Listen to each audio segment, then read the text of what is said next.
wala pa ho kami na iset na time frame. Kasi nagsimula lang Thank kami. you, Mr. Chairman. Thank you, Senator Bato. Mr. Thank you, Chair, Mr. one Chair. interjection. Senator Bato de la Rosa. I just would like to correct the chairman of the Commission on Human Rights about his statement that the PNP continues to deny documents or refuse to cooperate with any investigation being made by the Commission. I would like to cite to you, this is a news item from Inquirer.net in August 29, 2017. Ito alam ko, Inquirer.net is galit na galit ito sa war on drugs eh. Pero sabi, for the benefit of this committee, I would like to read. Ang headline is, PNP agrees to CHR request for documents on drug war deaths.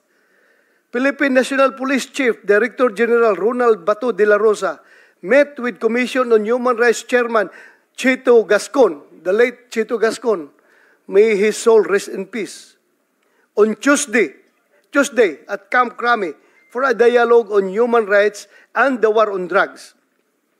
In a press briefing after the meeting that went for about an hour, Gascon said they requested for the case folders of deaths involving police and the war on drugs that are under investigation, as well as the status of persons arrested still in jail. Gascon later told reporters in an ambush interview that the PNP agreed to make available the case folders involving deaths from illegal drugs starting May 10, 2016. So, nung ako pa ay Chief PNP, I was cooperating with the CHR. And pumunta pa nga si Chairman Gascon doon sa opisina ko at hiningi yung folder and we cooperated with them. Bakit yung report nyo ngayon ay sinasabi nyo hindi nag-cooperate ang PNP? Mr. Chair, hindi naman po lahat ng request ng komisyon. Kaya nga ho sabi ko, isa sa mga naging problema sa investigasyon ay yung non-cooperation ng police. May mga pagkakataon na nagbibigay at mayroong pagkakataon na hindi talaga nagbibigay. At tinanong niyo ho kami ngayon. Siguro mas maganda kasi nag-uusap naman kami, no? Chief to chief. Chief PNP, chairman ng CHR, nag-uusap naman kami. Kung may kailangan kayo, punta kayo sa Krame. Baka yung reklamo niyo punta sa mga station, baka yung mga tao doon sa station medyo mamaya na sir, hindi kami pwede magbigay kung walang clearance sa aming station commander. Parang gano'n siguro sinasabi sa inyo. Dapat nag-usap naman kami sa taas, doon na kayo sa amin doon na sa taas kayo maghingi, and the higher headquarters of PNP will direct the police station to provide the needed documents. Ang problema po natin na hindi ho ganyan ang trabaho ng komisyon. Kasi kapag ang nangyari ho ang isang insidente, halimbawa sa isang lugar, sa probinsya, hindi naman ho, ang tao ho namin direktang pupunta agad doon sa lugar at may kipag-ugnayan sa mga relevant agencies, mga testigo at kung sino pang makakatulong sa investigasyon. Kung ang gagawin ho namin ay may kipag-ugnayan agad, muna kami sa central office, sa Krame, mahaba ho yung panahon. Kung no, mas madali yun. You are wrong. You are wrong with your assumption. Mas madali yun kung direkta kayo sa Chief PNP. Ang Chief PNP, anong police station?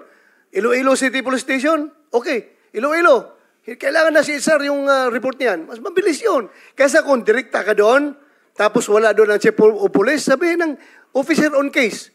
Yung investigator on case, sir, pasensya na sir, hihingi mo na ako ng clearance dahil yung hipin namin, nandoon sa Krame, hindi ko makahingi ng clearance. Mas mabilis yun kung may usapan na kami. Mr. Chair, ang tanong ko po ay kung bakit ho ang ibang mga police, ibang station nagbibigay at nakikipag-cooperate at bakit ho ang iba ay hindi? Kaya nga, for uniform implementation of my guidance to all commanders down the line, dumirekta kayo sa Krame. Dahil no way na hindi nila susundin yung utos ko kung dumaan kayo sa akin. Or for that matter, to the next Chief PNP na kung wala na ako, yung mga succeeding Chief PNP. Kasi may usapan na kami ni Commissioner Chairman Gascon. Have you tried, Mr. Chair? Have you tried lately Sa ngayon po, to coordinate sa taas mismo?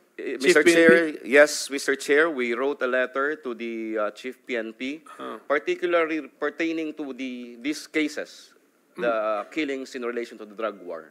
And again, they refused. Merong pag-alinlangan to entertain you, to share or to address your need for information.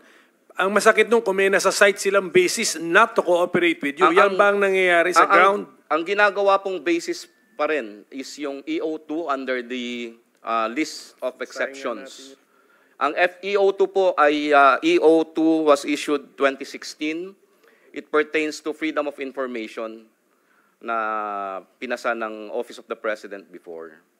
Can I request for parang some sort of a memorandum Yes, kung ano yeah. yung na-encounter yung difficulties para organize yung data? Apo. Yes, Senator Risa. Salamat kaayo, Mr. Chair. And even while we're waiting for that memo, nakikita ko po sa gallery ang ating PLLO.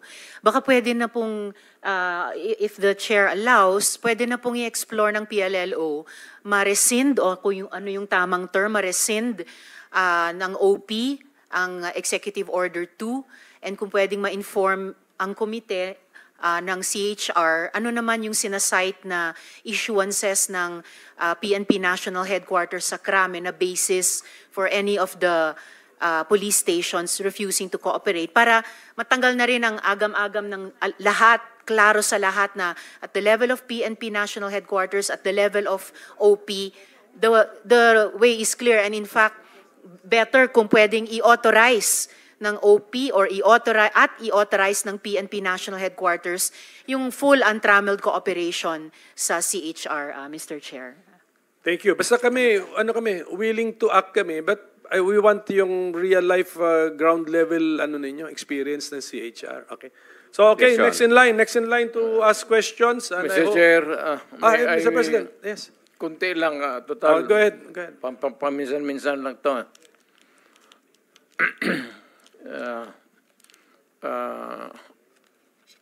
Pardon, may strep set to may sore throat ako. So I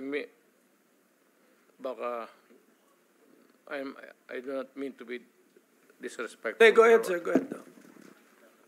Makati na yung strep cell to may. Pakinggan lang ho ninyo ako. Total, tinawag lang naman ninyo ako. Pakinggan ninyo yung kunting kwento ko. The human side. The human side sa misery ng drugs. Alam mo, mayor ako.